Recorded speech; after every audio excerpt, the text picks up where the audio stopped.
Good night. It is my distinct pleasure to welcome you to the final conversation for the festival and also the final conversation for our celebration of the 25th anniversary of Earl Lovelace's novel, Salt. Um, we would like to welcome Leanne Ifill, who will lead this conversation. Having worked in the real estate business for over 20 years, she has an in-depth knowledge of the real estate market, and with a diverse background in the financial, insurance, and advertising industries, she possesses a well-placed technical and managerial experience prior to establishing her own business, Your Move Real Estate Limited. Welcome, Leanne, and enjoy Thank you, Sean. Great. And we also welcome Dr. James Armstrong, who will be a part of this conversation. Dr. Armstrong is a Tobagonian artist, designer, and urban development planner. But most importantly for this conversation, it was during his early years in art that he met Earl Lovelace through fellow artist Edward Hernandez. So, Dr. Armstrong, enjoy the conversation. Thank you. Glad to be here. Dr. Armstrong. Great to have you. So I have the pleasure of chatting with you about your dear friend, Mr. Lovelace. So one of the first questions I have for you is, how did you guys meet? Okay, I actually met back in, I believe it might have been around 1959. And I met him through our mutual friend, Eddie Hernandez. And Eddie and I were already friends because we were both painting, we were both emerging artists and so on. And he introduced me to Earl, who was, at the time, also writing. He had not published as yet, but he was writing. And we really, the three of us, we became very good friends, I guess, because we felt ourselves to be, creatives in this emerging environment. And we spent a considerable amount of time together, almost every day, as a matter of fact, after we met. We'd meet maybe 3-4 times a week. And then after a while, we actually spent weekends together as well, because my friend Eddie had a commission on Goat Island in Speyside. The only car we had really was Earl's car, which was a red Volkswagen. So that was the transport that we had, and we were all over Tobago in that car. So they called us the Three Musketeers. In the red Volkswagen. Yep. Lovely. All right. So Mr. Lovelace was born in Choco in July 1935, and his early years were spent between Choco and Tobago. What do you think this gave him? What did this do for him? Well, as you may be aware, there are similarities between Choco and Tobago. And one of the interesting things about the similarities has to do really with the idea of community. This whole business of belonging. And in Tobago, there's that sense of community, of belonging to somewhere, belonging to a group, to an ideal, and so on. And I think that coming from Choco, I think that this certainly would have been nurtured a bit more in Tobago. Earl, he also has relatives in Tobago. I believe he still has a brother there. And I think that what would have been, most interesting to him would have been the whole idea of coming into another community where he's able to ground with the people in the community, to understand the community and to share, to try to assist. So I think that was, most important, the similarities of the communities and the grounding in the communities. Okay.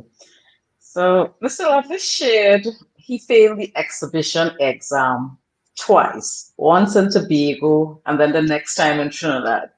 How do you think this would have affected him? That's something that we have often spoken about, and he mentions it on occasions. And this business that we have of passing an exam is Passing. very, very Mm-hmm. interesting, and we have it even still today.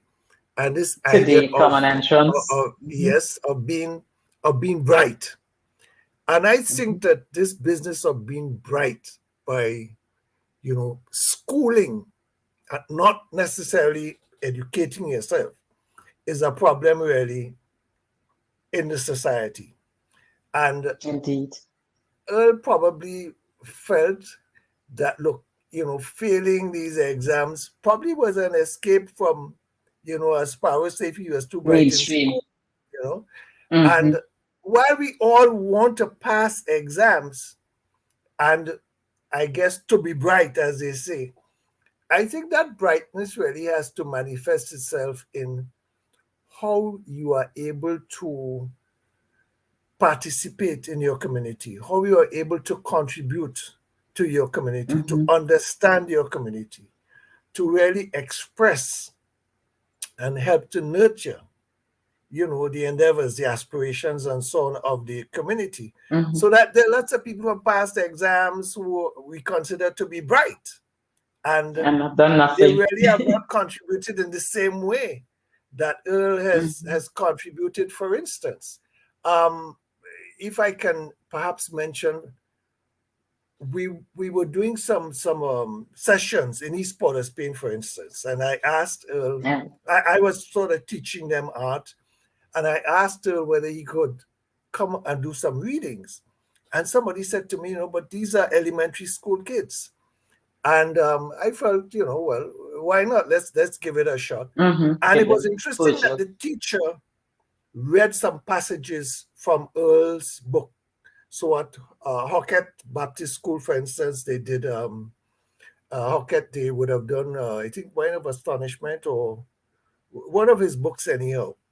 And then at another school, they did another book. No, what I found very interesting is that when we went there, these are elementary school kids, and Mm-hmm. they were interrogating him because they heard a reading About. of what he had written about their community, their circumstances, and they were able to go beyond what they heard from their teacher, and then were able to ask him questions quite apart from what they had heard, because he was talking about their community, about the Mm-hmm. environment in which they lived. Now, I considered a lot of those students to be very, very bright, just Mm-hmm. from the And way they were curious. interacting. Now, whether Mm-hmm. that demonstration really would have led them to passing an exam, or maybe the exams that they're doing would not allow them to Mm-hmm. utilize that creativity, that thinking, that consciousness, Mm-hmm. so that they Mm-hmm. might very well fail an exam, but that doesn't say that they're not very bright. They're not aware. Mm-hmm. All right. And I think that Earl's sensitivity and concerns and his ability to interpret and to share, concerns and so on about the community. I think that if you could be as bright as you want, but if you can't do that, Mm-hmm. you're a failure as far as I'm concerned. Right. And that ability to connect is always there To with connect, Earl. to ground the people. Yes. Mhm. About his failure, he said he escaped. What do you think that really means when he said he escaped? Well, exactly that. That, as I said, people who we're in a dilemma, not only in this country but in a number of other countries where this idea of, well, you're bright, so you can be a leader. You can say or tell us, lead us, and we would follow, sort of thing. One of the things that I believe sort of kept us together was this whole idea of being a rationalist, of questioning all right? Whatever was going on in the society. And whether it was in politics, in the culture, in whatever, we were able to question things and to challenge the very people who were supposed to be bright. And I think be able to contribute more significantly than those who were supposed to be bright. So this idea of being bright or being schooled, all right, as opposed to being really educated, I think is what he probably would have been referring to. The fact that had he been, maybe in the first whatever in common entrance, it might have been along a different path, or he would not have developed the sensitivity that he has really and the concern. Okay. And so, do you remember some of the teachers, adults, elders in that space that would have impacted him? And who would you have said had helped him to think? Is there anybody who stands out? Well, you're probably asking the question of thinking of teachers in terms of tutors, in an academic setting. I think for Lovelace, his teachers and we really, said elders too, so it could be right, people in the community and not well, mainstream. yeah, right, exactly, because his teachers really were, it could have been the person at the block, the person that we encounter in a line somewhere.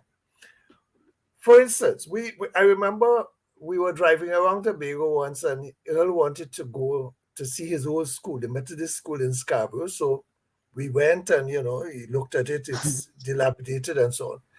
And then after that, we decided we will go up Main Street. And this was how many years later? Oh, this is about, let's say, about 10 years ago. All right. Okay. So we're driving up Main Street, and I passed some people singing on the side of the street, and Earl said, "Stop, stop, stop, stop." I said, "Oh, what happened?" I was a little concerned, He said, "Baptist, Baptist." So I stopped. No, I knew the house, and I knew the people there. So he said, "Come, let me go, let me go." I said, "But do you know the people?" He said, "No, but let me go." So we went in. Big Baptist session going on, and we went into this thing. And they said, "Oh, come, sit down." And we sat down, and we had a class. We had a learning session, Right. So in one room, they're still carrying on the thing, but we were able to sit there and talk about, about the religion in that context, in that space, and talk about other kinds. Then we started to eat food. We did not leave there for about 2 hours, which is not where we were going, And I think in terms of learning, or the teachers, the people who would have taught Lovelace would have been the people that he would have interacted with. We used to lime every afternoon from about, I used to get there at 3:00. We used to leave early, go to Hernandez's place, and we would lime, and Earl would join us. And Earl always talks about a shoemaker by the name of George Williams, who had a little shoemaking shop at the back. Now, George was not the so-called academic and so on, but he had a lot of knowledge, a lot of stories to share. And he would come to the front, and he might get an idea, put down the shoe that he was working with on. He come to the front, guys. So now he was very senior to us. In fact, he was certainly very senior to me, because Earl and Eddie were my seniors, and I was good in a sense in that any transgressions on my part, I would say, well, they are the ones responsible for it. The older ones will take responsibility. Exactly. But then, this fella I'm telling you about, who was a shoemaker, and a so-called ordinary person in the community, was someone who had a lot of knowledge of Tobago, of the community, of the politics, of the religion, the social structures, and so on. and he would join us and we would talk, and then he would leave, get an idea, and he would come back. I think that was Earl's learning environment from the people, grounding with the people, Right. and the whole understanding the culture and so on. I think that was, he would have learned a lot from those people. I know he has a lot of respect for some other people that he would have interacted with, people like CLR James, he talks about a lot, Walcott and these people. Right. So that it was not only learning in the sense that, or teachers in the sense of, let's say, a school environment or even an older person, but anybody who had a story to tell or a situation, in which we could identify with or make suggestions and that sort of thing. So that the environment was his learning environment. Right. And so what were some of the challenges you would say you faced? I know you said that there was an age difference, but while growing up from youth to adulthood, are there any special challenges that, you think would have sort of shaped your thinking, or anything that... Well, I know for a fact that we discussed politics a lot. It was known that we were not going to go along with, what was happening at the time. So that there was there was that sense of, certainly in me, and I think this with Earl as well. I don't think to the same extent with Eddie, of resistance, of rebelliousness, right? Of questioning. And I think a lot of people in the society were, I wouldn't say intimidated, but were also questioning, well, why you don't agree with this? Why you don't agree with that? And that I found to be quite a challenge. I, for instance, was challenged by the whole business of religion and the contentious nature of religion in the environment, given the school that I was going to and the religion that I belong to. And these are things that we discussed and didn't necessarily agree with. I remember one day we were liming on what school was that you went to? And the religion you were talking about? At the time, well, at the time, I was actually going to a Seventh-day Adventist school, and Right. but I was Catholic, and, Okay. and I was a very, staunch Catholic at that. But the point is that there was an uneasiness. And we questioned why in a such a small society, why should there be this sort of contention? Why is it okay? You want to be a politician, but you have to explain to us, why what are you about? I remember we were liming one day and a famous politician, passed and saw us, but he didn't even acknowledge us. And this is because I think there was an awareness that those fellas are really going to question me in terms of what are your intentions? How are you going to impact this society? How are you going to change this society?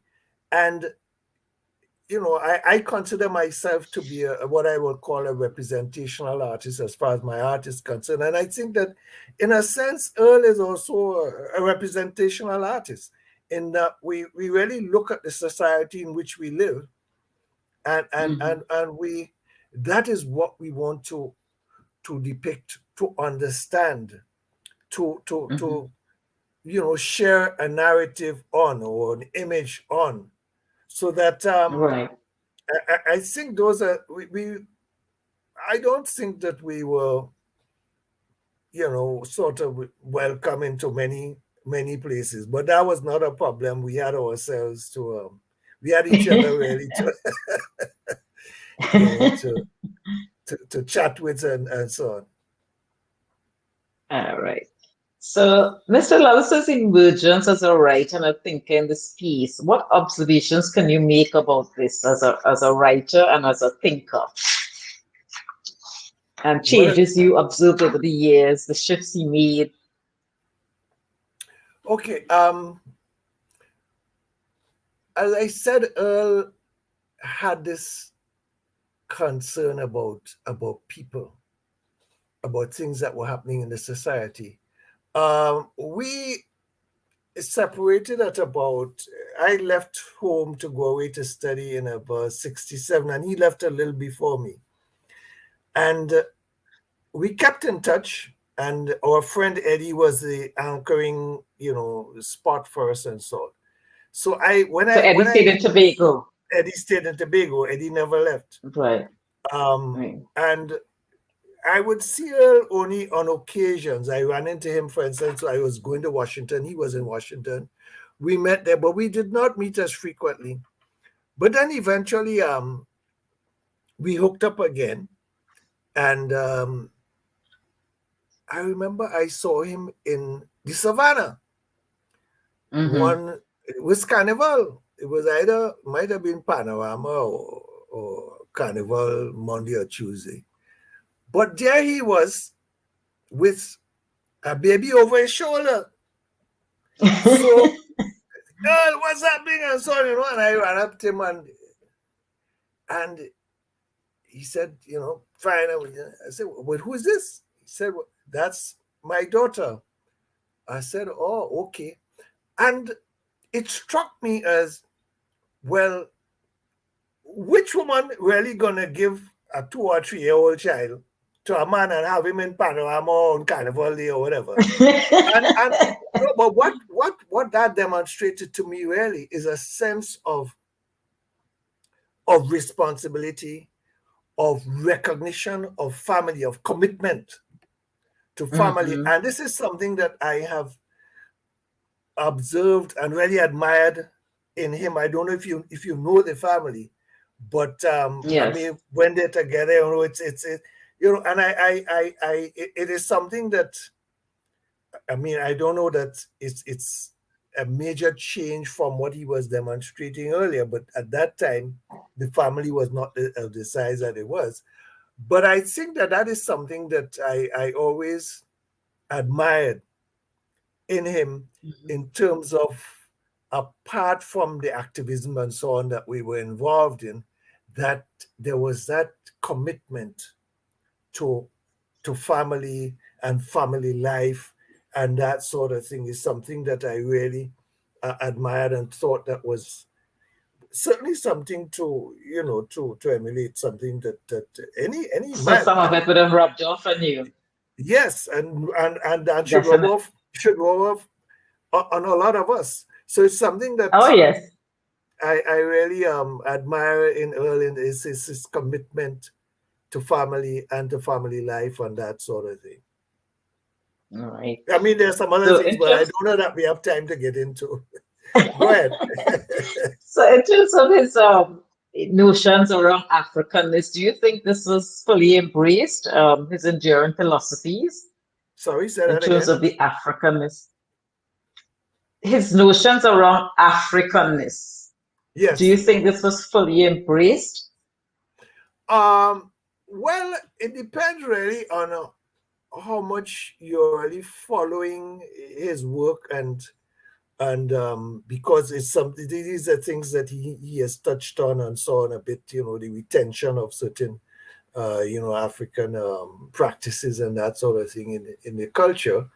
And I don't think that a lot of people are reading enough to really appreciate and understand some of the connections that he has made in his writings, that would really give us further insights into ourselves and how we got here, how what sort of existence we have had here, evolution that we have had here, the whole business of emancipation and so on, and what it means.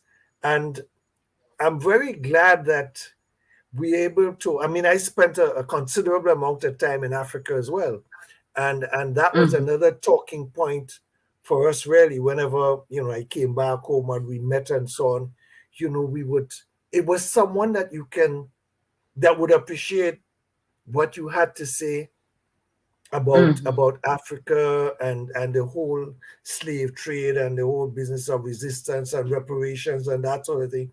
Those are things that I Mhm. know that he's very concerned about, and he had written about, and I can only hope that we're embracing those ideas, those sentiments, and that it would in some way really impact our moving forward. Mhm.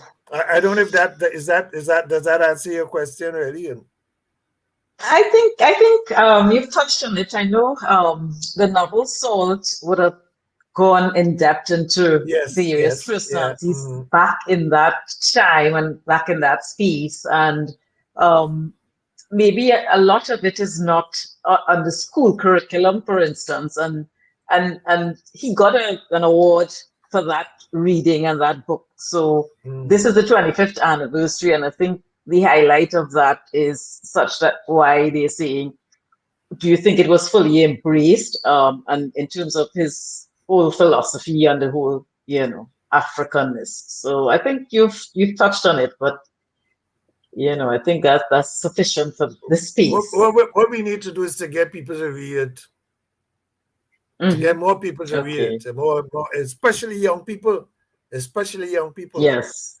and not only Yes. that, but I think also this whole business of embrace, I think also perhaps to seek him out, because knowing Earl, if you say, well, look, come down and let's have a chat with a group of 25 youngsters or something like that, it will happen. It He will will. happen. It will you, happen. Yes, it will and happen. because that's the way that we grew up. I mean, that's how it used to be. All right. And And maybe go ahead. I said maybe forums such as this is what will Yes, heighten yes, this exactly, awareness. Yes. exactly. Yeah, yeah. Mm.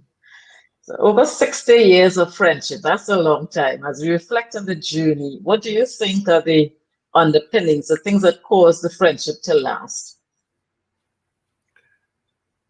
I think first and foremost, appreciation and respect for each other, for the commitments that we have had to each other and to our communities, in the things that the ideas that we shared, the ideas, well, that we still share, and that in some way we still aspire to.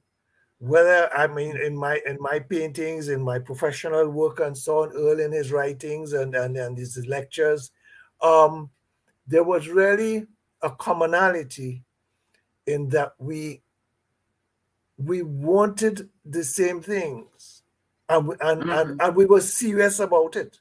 It's not, a lot of people used to look at us and say, but them fellas can lime and so on. But it was a serious lime. I mean, it wasn't just a And lime yes. lime. You know what I mean? It was Mhm. a lime with a purpose. And I Right. think that is even today. I mean, I will go to pick up Will to go somewhere. And as soon as he jumps in the car, that thing that he says, all right? And what he tells you that, is either a question or a story about Something something going through his that, mind. that right. Yes. And then Yes. sometimes, even before you finish that episode, Yes. Of he said, and so that his mind, I think, thinking. is still, and that is something that, you find a lot of creative people. I mean, it's something that Hmm. I have to do when well, I mean, I don't practice in terms of my design now, but I'm more into the art side of it.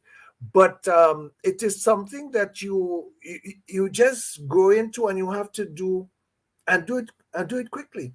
So that is something that I think that I experienced with them, and we still, it still happens today that somebody, and even when we're driving, if something happens on the roadside, it brings back a story that you said, when I was in Rio Claro, when I was in Mayaro, and it's Right. another story, that kind of thing. And which is why I Yes. said earlier that is the classroom, so to speak, or the Correct. intelligence environment, that kind of thing. And I think that really is, there are few people that I can experience that with. Eddie passed away about six years ago. And while I still have a lot of male friends and companions and so on, it is not the same sort of interaction as when we Right. were Earl. Because now we're still trying to solve the problems of the world. And you can really dive deep into stuff because you have all of that history and you know that he wants to go in and so do you, Yes. in terms of how much you get into a subject. Right. Okay. In this space where this deep, respectful bonds between men seem to be a thing of the past, and you were just saying that you have friends and stuff like that, but then you have what would you advise on how to build and develop these bonds for thinking and being true to oneself? I think you have to be a rationalist. You have to be, I would say, fair. You have to respect others. All right. Mm-hmm. Of course, first yourself. And you have to respect everyone in your space, irrespective or regardless of the station. Mm-hmm. And I think that is something that is critical. I find that today in particular, we are not concerned about each other, Mm-hmm. and that we are losing a lot of people because of that lack of respect, lack of appreciation, lack of concern. Um, Mm-hmm. we are losing individuals, we are losing communities.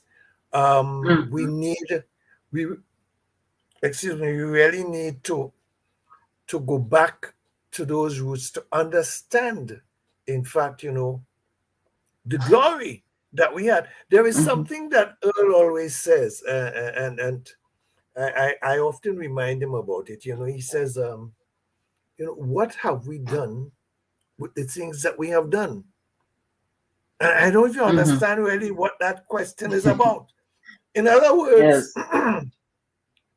there is a greatness, all right, that we have achieved or that we came from, Mm-hmm. all right. Um, and we have been very creative, very innovative. For instance, we might talk about the steel band or the carnival and so on. It started, let's say, in East Port as Spain or whatever, but now it has gone. And Mm-hmm. we have to recognize that even in those communities that we are talking about now, about upliftment and so on, it's not that these communities have not made a significant contribution. I think it is that bright people are not sensitive enough to appreciate and to understand the things that have been done, and in recognizing that glory, in recognizing that contribution, to build on that, to show respect for that, so that we can level the playing field. Mm-hmm. I hope that addresses the question. I think it really does. What would you like to say to Mr. Lovelace at this time? Hmm. Well, I am looking forward to our friendship really continuing for years to come. I In fact, we chatted only this morning, or yesterday morning, and I would hope that he can continue to write, to interact, to share with us, particularly at this time, because we are fairly senior now, and to share with others, the good times that we have had, the bad times that we have had. How do we navigate? How did we navigate? What tools, what strategies, what mechanisms we used? I want us to keep reflecting on that, and I hope that we can continue to learn from that and to share that and to look to the future so that we can continue to really make a contribution to the society. You would appreciate that in all of his books, really. I mean, these are they're anchored really in the community. All right, he is of this place. He understands this place, and so that the narrative really, it's about us. It's about interpreting, and understanding, and I want that to continue, and it is something that I appreciate, and I'm sure we're going to continue trying to solve the problems of Trinidad and Tobago and of the world. I don't know that we would succeed, but the whole idea is that we have to continue doing it, and I really appreciate that and hope that in the years to come that he will continue to do that. Okay. Yes. Well, I think I'm not sure how much time has passed, but I think you have certainly shared and given us some insights into your long-standing friendship and, sharing with us what Mr. Lovelace's life would have looked like over the years. And for that, we want to thank you immensely. Thanks for taking the time. You're most welcome. You take it. All the best. Hi. Thank you so much for this, Leanne and Dr. Armstrong, for sharing. I have a question, though, I want to ask, because I am still curious about the thinking process. How do you think? And how do you get people to think? And I'm thinking about it for me, but also engaging with Mr. Lovelace, you realize he is a thinker. Yes. And as you say, we don't have a lot of that in the society, which I think is not really for our benefit. So how do we engage in that process? Are there any concrete steps you could give us? Yeah, I think that the artists, and including novelists, artists, visual artists and so on, I think what we need to stop doing really is looking at creativity or art as an object and really think about it more as a creative process that really evolves, in the mind, to ask the questions, well, why not? Or what are the alternatives? That to me really is the essence of creativity. For instance, I remember once I was designing something and had various designs, and I had sort of thrown them away. And the professor came by and said, well, why not? Why not that? And I said, well, because I don't think so and so, and I don't this and I. And he said, you don't do that. What you do is ask the question, why not? And I think that I think that in Earl's approach to writing and so on, by understanding the society, understanding the community, by asking the question, is there an alternative to this? Is there a way out of this?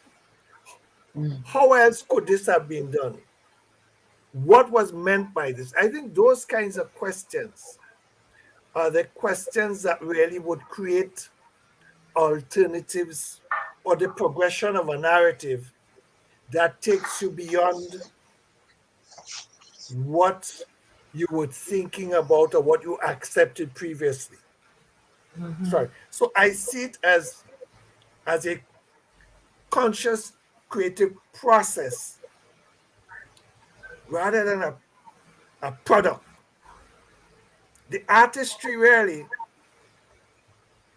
is it originates in that thinking, in that questioning, all right, in that refashioning, in those alternatives. And I think that is, well, certainly for me, and it's not something that I've discussed in detail with Earl, but I think as a creative person, I think he's probably, you know, doing the same thing. He questions a lot of things. Yes. And he also gets very annoyed about a lot of things. But I've seen him get annoyed. Yeah. Yes. But it is that annoyance, it is that questioning, and not just a slight dissatisfaction. I mean, sure.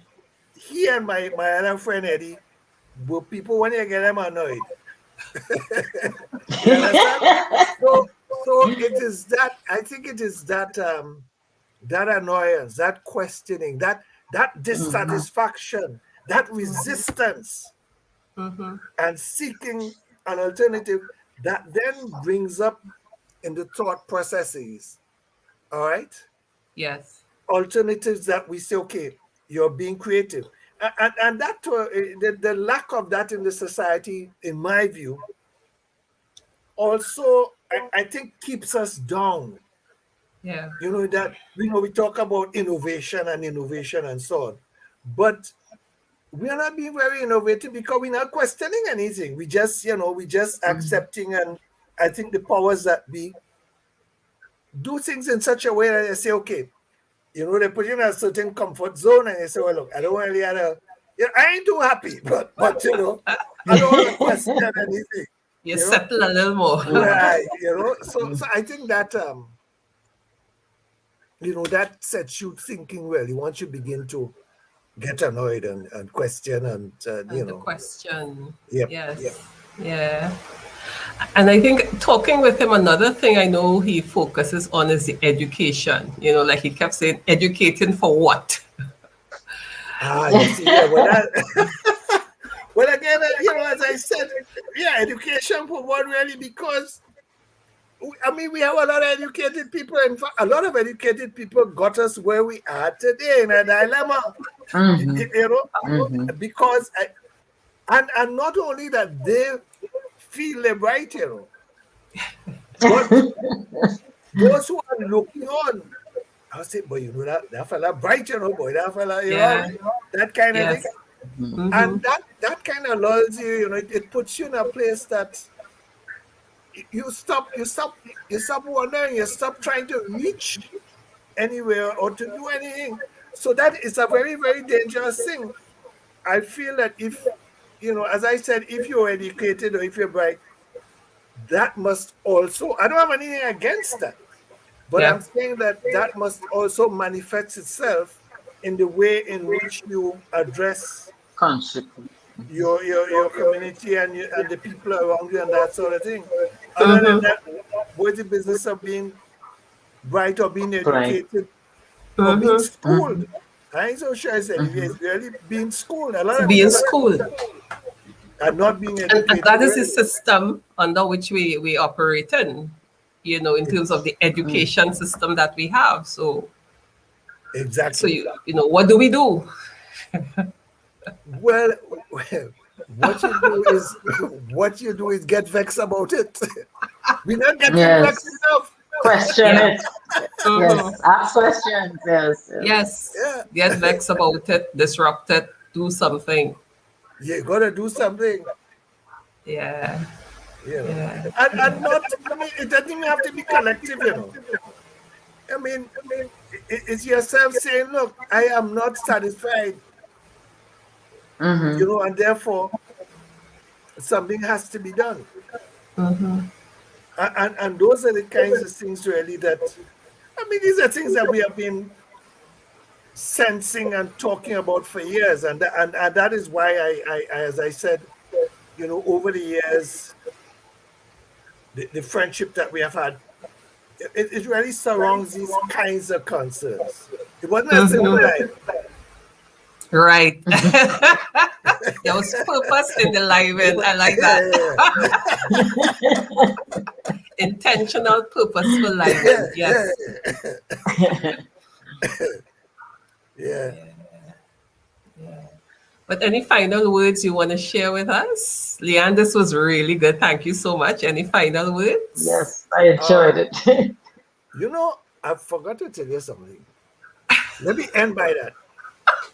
I'll end on this. I've told this story so many times, but not in this forum. Did you know that Earl is also a visual artist? No. You know that he painted? All right, let me give you that story. Oh, I set up for that one.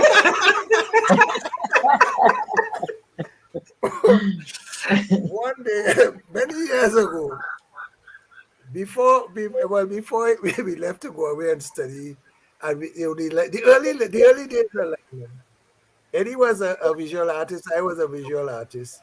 And we used to lime in Eddie's studio after a while. So Earl came one day and he said, I want to paint. Now I know Earl to be a writer. I don't know him to be a painter.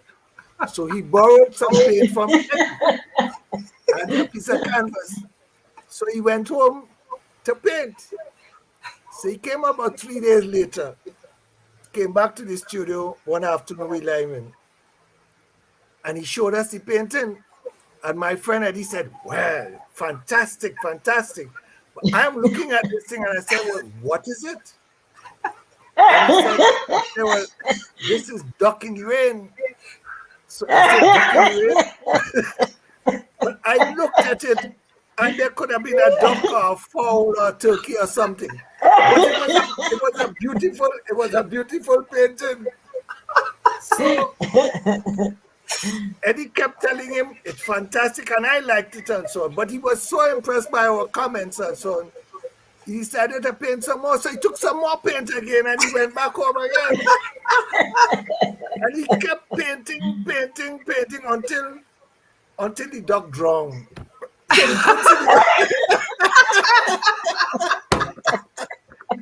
and we never found the painting again, but it was the heaviest painting for square inch that I've ever encountered. It was different painting, but it was the same painting you were working on. It was the same one painting. Well, he is a visual artist. Yes, that was his venture into the visual arts. But I never learned to write like Earl, so that is okay. Right. So I end on that. So your thoughts on his writings, I'm curious about that because you said, you're urban planner, you're visual artist, Your thoughts on his writings as the last thing. Yeah. Well, I mean, I have always admired his writings. I mean, even before he started publishing, there was some play and so on that he had put on in Tobago. I remember, I think Jim Bryan, it was directed by Jim Bryan and so on. And so even from that time, before Wild Gods came up, before that, he had been writing, as he was a correspondent and so on. So I have always admired, his writings. And once, a book came out, I would try to get it. And I think that Earl certainly is one of the most admirable Caribbean writers. In that, as far as I'm concerned, he certainly understands, the space and interprets it in a particular way with a particular language. Yes. That we understand, that we connect with. And this is why I think elementary school students, where we were going to in East Port of Spain, were able to interrogate him. In other words, they're not sitting back and saying, well, yeah, I like the story, you know. They started questioning him because they were able to understand and identify, you know, with what he was writing. And that is something that I really admire in, you know, in his writings and so on. Yes, we could see What is ourselves, also and there's a sensitivity. yes. Sorry, Leanne, go ahead. I was saying what is also unique is that he never traveled outside of Trinidad and Tobago. Yes, he So for a stayed lot in of this place. Yes. writers, Yeah. yes, they were out in the UK, they were in the US and so on. He has always stayed here. So Yep. I guess his finger was always on the pulse. Yep. And that is quite commendable too. Yeah. Yeah. So I appreciate seeing us and seeing a different spin on us in the writings, the humor. Yeah. The way Well, a we lot of speak. that in his writings as well. Yeah. Yes, yeah. So thank you so much for this. Any other stories you want to share with us before we go? I might get in trouble. I think so. We don't want him to stop talking to you, so we will talk off camera. They have some more, but it's next time.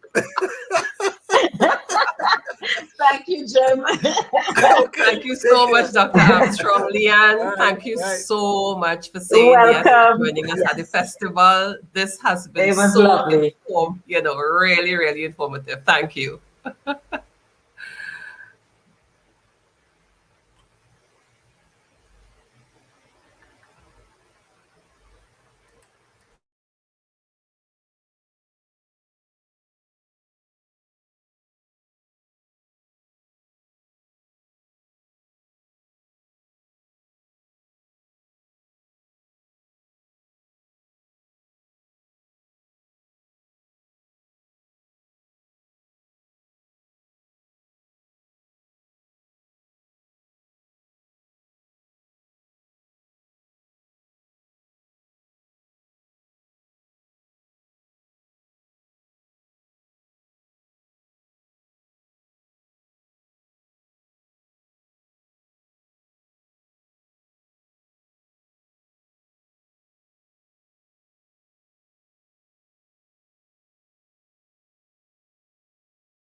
all those dances, all those lascivious bodies leaping and bending down.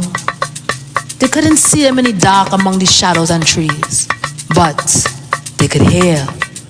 They had to listen to them dance the bambula bambula, the kwelbe, the manding, the juba, the Igbo, the pike, the halicord, the cromanti, the Congo, the chiffon, the banda, the pencow, the cherub, the kalinda, the bongo. There was no natural subservience here.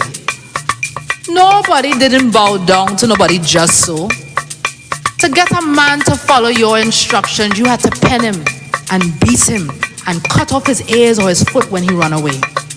Your hard was to take away his woman from him and his child. And still, that fellow stand up and oppose you. Muma, muma, your son in the grave already. Your son in the grave already. Take a towel and ban your belly. Muma, muma, your son in the grave already. Your son in the grave already. Take a towel and ban your belly. And it wasn't just men alone. It had women there.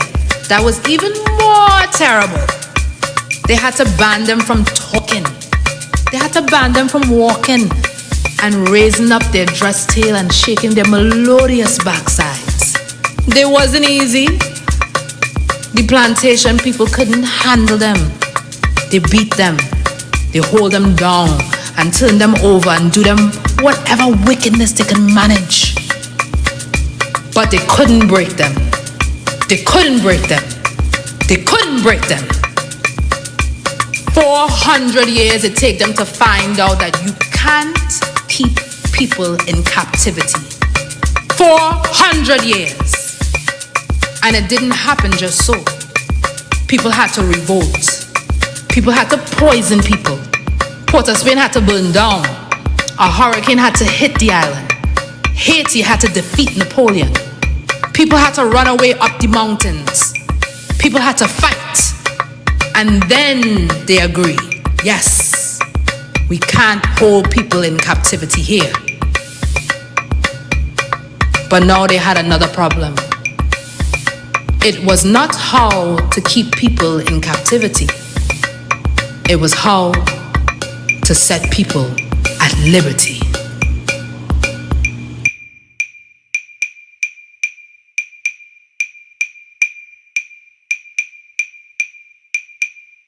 Muma, muma, your son in the grave already. Your son in the grave already. Take a towel and ban your belly. Muma, muma, your son in the grave already. Your son in the grave already. Take a towel and ban your belly. And it wasn't just men alone. It had women there. That was even more terrible. They had to ban them from talking. They had to ban them from walking and raising up their dress tail and shaking their melodious backsides. They wasn't easy. The plantation people couldn't handle them. They beat them. They hold them down and turn them over and do them whatever wickedness they can manage. But they couldn't break them. They couldn't break them. They couldn't break them. 400 years it take them to find out that you can't keep people in captivity. 400 years. And it didn't happen just so. People had to revolt. People had to poison people. Port of Spain had to burn down. A hurricane had to hit the island. Haiti had to defeat Napoleon. People had to run away up the mountains. People had to fight. And then they agree, yes, we can't hold people in captivity here.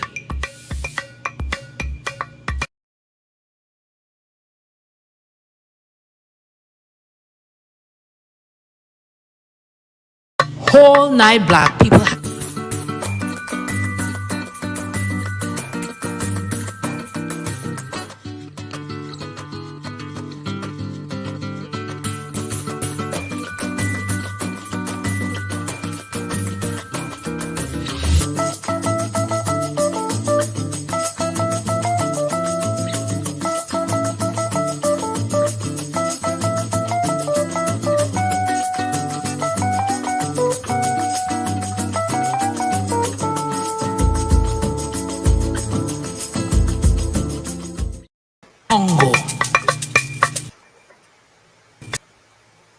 Thank you. Thank you. Thank you. This brings us to the end of our celebration for the 25th anniversary of SALT. I want to thank Mr. Lovelace again for agreeing for us to do this. I want to thank Asha for making it all possible. And I'm thanking all the persons who participated today. Your presence here made it a wonderful occasion for all of us, and especially for Mr. Lovelace. So on behalf of the Black Consciousness Festival, thank you. Continue to walk in pride, power, and practice. We'll be back at 8 o'clock for our closing ceremony, because this is the last day of the festival. Thank you so much.